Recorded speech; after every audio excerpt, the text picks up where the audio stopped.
पूरी दुनिया में विश्व गुरु भारत की नई रीति और प्रधानमंत्री नरेंद्र मोदी की नीति की चर्चा हो रही है। अंतर्राष्ट्रीय मीडिया की सबसे बड़ी हेडलाइन भारत की शानदार कूटनीति और G20 के सबसे कामयाब आयोजन की है। अमेरिकी, यूरोपीय, एशियाई देशों के मीडिया में प्रधानमंत्री नरेंद्र मोदी का नाम छाया हुआ है। दुनिया के शक्तिशाली मुल्कों को एक मंच पर एक विचार के धागे से पिरोकर प्रधानमंत्री नरेंद्र मोदी ने वसुधैव कुटुंबकम को चरितार्थ कर दिया है। मोदी के नेतृत्व में हुए G20 के आयोजन ने नए भारत की बुलंद तस्वीर पूरी दुनिया के सामने रख दी है। आज प्रधानमंत्री मोदी की धमक और विश्व गुरु भारत की चमक देखकर पूरी दुनिया यही कह रही है कि जय हो।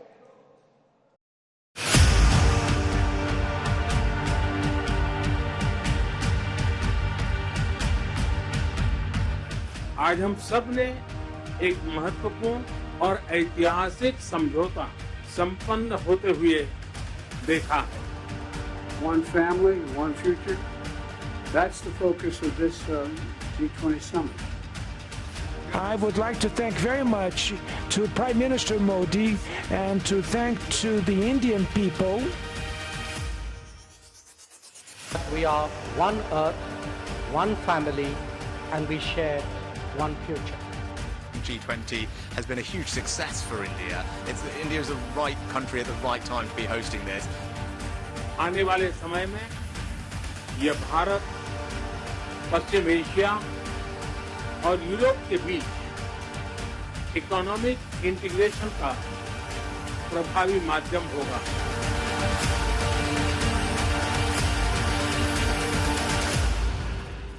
मैं G20 समिट के समापन की घोषणा करता हूं। One earth, one family, one future का रोड मैप सुखद हो, संपूर्ण विश्व में आशा और शांति का संचार हो। 140 करोड़ भारतीयों की इसी मंगल कामना के साथ आप सभी का बहुत बहुत धन्यवाद। G20 सम्मेलन का समापन हो गया, लेकिन इन 2 दिनों में विश्व गुरु भारत ने पुराने दिग्गजों के सामने अपने रुतबे का ऐलान किया है। मैं इस डिक्लेरेशन को एडॉप्ट करने की घोषणा करता हूं।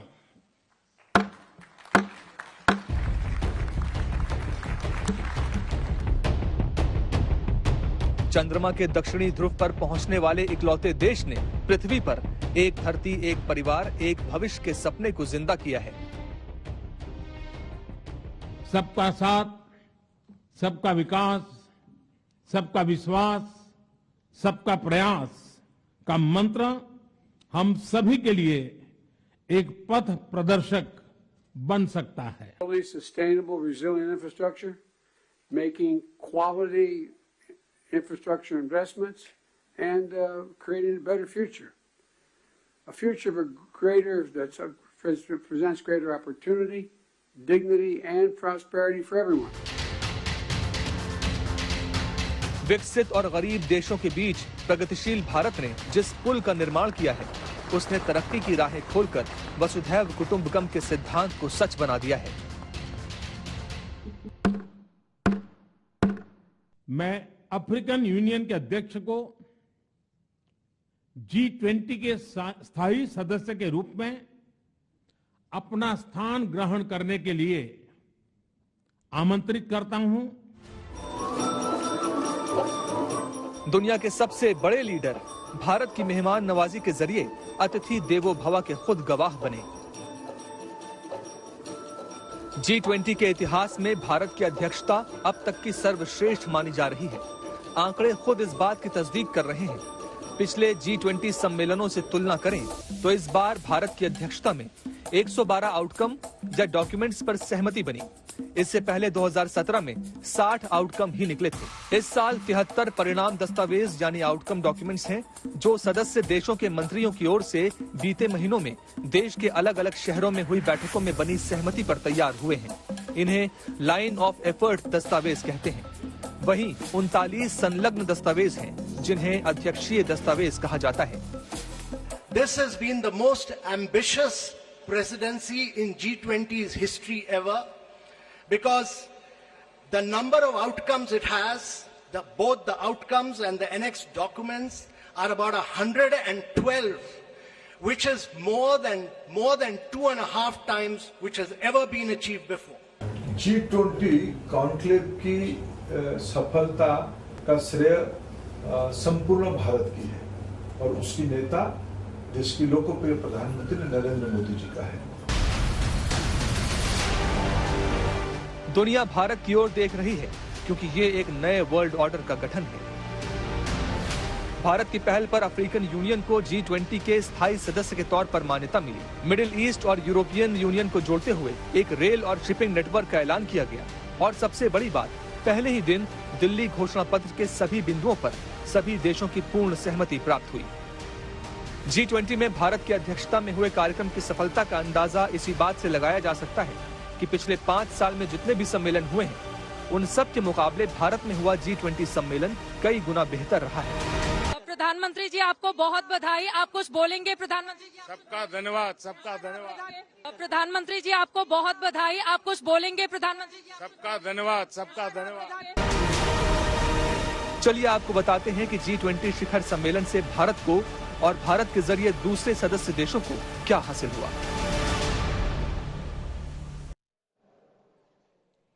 G20 शिखर सम्मेलन के पहले दिन ही दुनिया देखती रह गई, क्योंकि पहले ही दिन नई दिल्ली G20 समिट घोषणा पत्र पर सहमति बन गई। ये अपने आप में एक इतिहास रचे जाना जैसा रहा।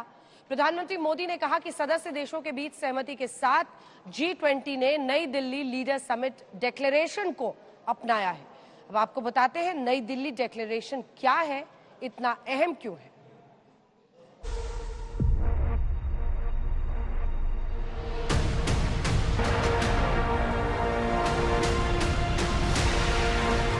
आप सभी के सहयोग से नई Delhi G20 leader summit declaration पर सहमति बनी।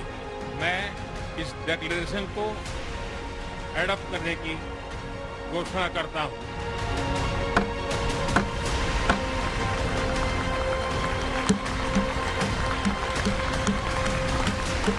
प्रधानमंत्री मोदी के चेहरे पर यह मुस्कान भारत की जीत की कहानी कह रही है। उनकी आंखों का आत्मविश्वास बता रहा है कि जो हुआ है वो ऐतिहासिक लम्हा है।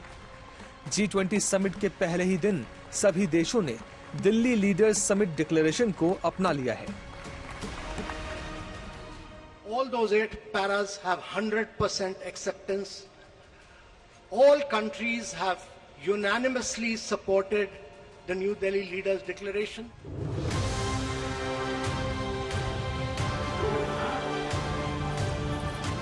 हम आपको बताते हैं 37 पन्नों के नई दिल्ली डिक्लेरेशन में किन बातों पर सभी देशों की सहमति बन गई है और भारत की विदेश नीति के लिए क्यों ये एक बड़ी जीत है।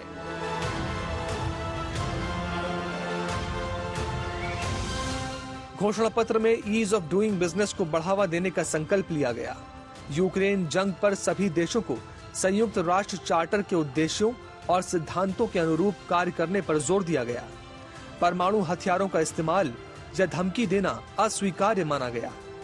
सभी देशों से क्षेत्रीय अखंडता, संप्रभुता और राजनीतिक स्वतंत्रता को बनाए रखने का आह्वान किया गया। आतंकवाद को अंतर्राष्ट्रीय शांति और सुरक्षा के लिए सबसे गंभीर खतरे के रूप में उल्लेख किया गया। आतंकवाद के सभी रूपों की निंदा की गई। आतंकवादी समूहों को सुरक्षित पनाहगाह और राजनीतिक समर्थन से वंचित करने के लिए अंतर्राष्ट्रीय सहयोग बढ़ाने का भी आह्वान किया गया। व्यक्तियों, धार्मिक प्रतीकों और पवित्र पुस्तकों के विरुद्ध धार्मिक घृणा के सभी कार्यों की कड़ी निंदा की गई। मजबूत और सतत विकास के लक्ष्यों को हासिल करने के लिए हरित विकास समझौते को मजबूत करने पर बल दिया गया।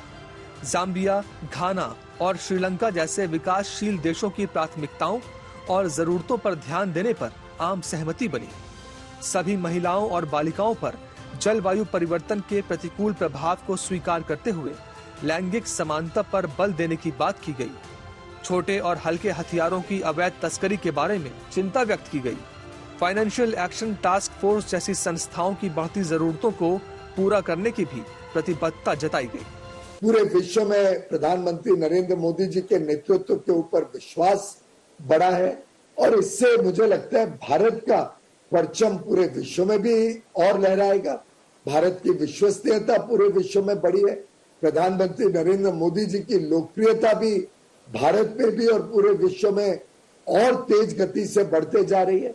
और भारत को इसमें से चाहे वो व्यापार हो, चाहे निवेश हो, चाहे भारत के जो खुद के जो बड़े बड़े लक्ष्य हैं उनको प्राप्त करने के लिए और तेज गति मिलेगी।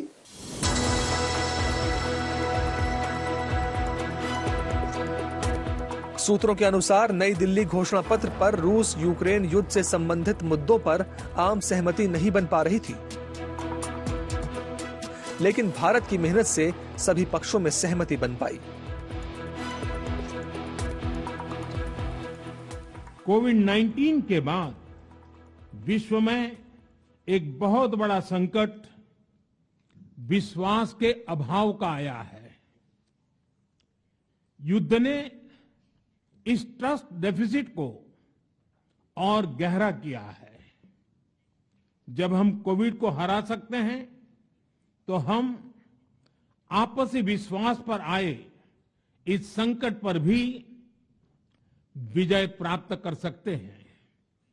आज G20 के प्रेसिडेंट के तौर पर भारत पूरी दुनिया का आह्वान करता है कि हम मिलकर सबसे पहले इस ग्लोबल ट्रस्ट डेफिसिट को एक विश्वास, एक भरोसे में बदलें।